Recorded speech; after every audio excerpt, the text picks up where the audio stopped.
अपना पवित्र कार्तिक महीने की कथा व महात्म 25वां अध्याय। तीर्थ व्रत और दान आदि के करने से समस्त पाप नष्ट हो जाते हैं, मगर प्रेत योनि में रहने वाले को इसका अधिकार नहीं है। तुम्हारे दुख को देखकर मैं अत्यंत दुखी हूँ और तुम्हारा दुख दूर किए बिना मुझे संतोष नहीं होता। तुम्हारे पाप बड़े भारी हैं, क्योंकि यह तीनों योनियों का बहुत बड़े पाप करने वाले को ही प्राप्त होती है, और प्रेत योनि तो थोड़े पुण्य से भी नष्ट नहीं हो सकती। लेकिन मैं तुम्हें इस योनि से अवश्य छुड़ाऊंगा, इसलिए मैंने तुझे जो कार्तिक का व्रत किया है उसका आधा पुण्य तुम्हें देता हूँ, क्योंकि यज्ञ दान तीर्थ ये सब निश्चय ही कार्तिक के व्रत के पुण्य के समान ही नहीं है। देव ऋषि नारद बोले, हे राजन, इतना कहकर धर्मदत्त ने उसको ओम नमो भगवते वासुदेवाय यह द्वादपाक्षर मंत्र सुनाया और तुलसी का जल उसके ऊपर छिड़का। बस फिर क्या था, क्षण भर में ही वह प्रेत योनि से छूट प्रज्वलित शिखा के समान दिव्य रूप धारण कर लक्ष्मी के समान सुंदर हो गई। तब वह धर्मदत्त को दंडवत करके प्रसन्नता से गदगद होकर बोली, हे ब्राह्मण, आपके आशीर्वाद से मैं इस घोर नरक से छूट गई हूँ। मुझे आप सागर में एक डूबती हुई के लिए आप नौका के समान हैं। नारद जी ने कहा, हे राजन, अभी कला इसी प्रकार कह ही रही थी कि वहाँ पर विष्णुगण एक देवदीप्यमान विमान लेकर आए।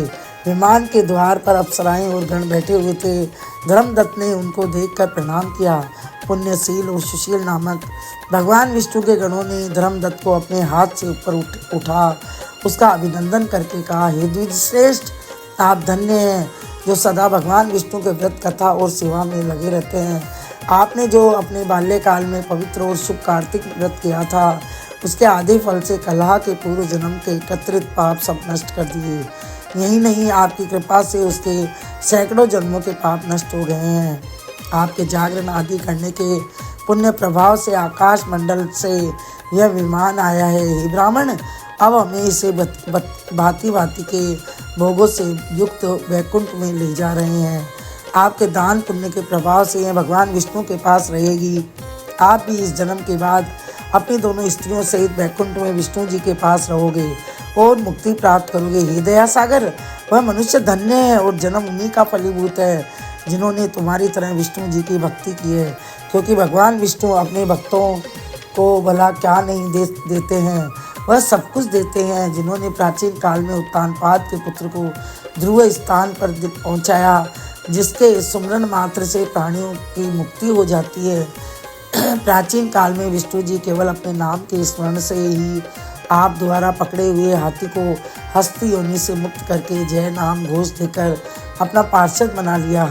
तुमने उसी विष्णु को सेवा की है, इसलिए तुम अपनी दोनों स्त्रियों सहित 1000 वर्ष तक भगवान विष्णु के पास निवास करोगे। जब तुम्हारा पूर्ण क्षीण हो जाएगा, तब तुम सूर्यवंश में अपनी दोनों रानियों के साथ राजा दशरथ के नाम से प्रसिद्ध होगे, तथा यह कला तुम्हारे आधे पुण्य की भागीदार होने के नाते तुम्हारी तीसरी भार्या होगी।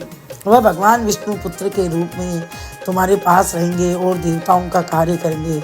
विष्णु जी को प्रसन्न करने वाले तुम्हारे कार्तिक व्रत से अधिक महत्वपूर्ण यहाँ दान तीर्थ आदि और कोई भी नहीं है। हे दया सागर, तुम धन्य हो, क्योंकि तुमने जगत गुरु भगवान विष्णु को प्रसन्न करने के लिए कार्तिक महीने का व्रत किया है, जिसके आधे पुण्य के फल के भागीदार कलह है।